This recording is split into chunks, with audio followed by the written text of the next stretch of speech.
Hi, my name's Katey Hardesty, and I play and teach saxophone and clarinet, flute, and also piano. So I started playing saxophone in 5th grade, and then when I was a junior and senior in high school, I learned how to play flute and clarinet. And then I went on to study classical saxophone and jazz saxophone at Capital University, and I have a degree in jazz studies and performance. Yeah, so something I really love about jazz is the deep history it has. I love learning about our culture and America through that art form. I also love how individualistic it is. I think that musical interpretation is an extremely important part of the music education and music learning process. My teaching philosophy is that music should be an individual's own experience and an expression of who they are. I never want to tell a student that they have to do it a certain way. I want them to arrive at those decisions themselves, and I want to, guide them and make them the musician that they see themselves as. So if you are thinking about starting the saxophone, my advice is to, first of all, find a saxophone. You can give us a call at Music Royale and we'll recommend different ways to find a saxophone that works for you. Come in, give it a try. And then second, start listening to things that have saxophone in it. Saxophone is everywhere. It's in rock and roll, it's in jazz, and it's even in classical music. So some of my saxophone recommendations would be Ben Webster. He's a great jazz saxophonist. And then Charlie Parker is another great jazz saxophonist that I would definitely recommend checking out.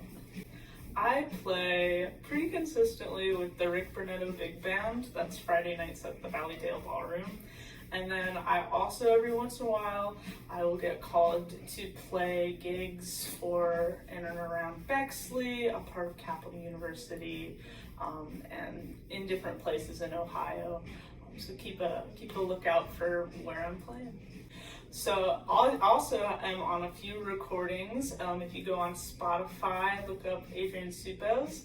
I'm on an album of his called Tenacity, and then he did a single called Matrix Motivations that I play flute and saxophone on, and that's all on Spotify.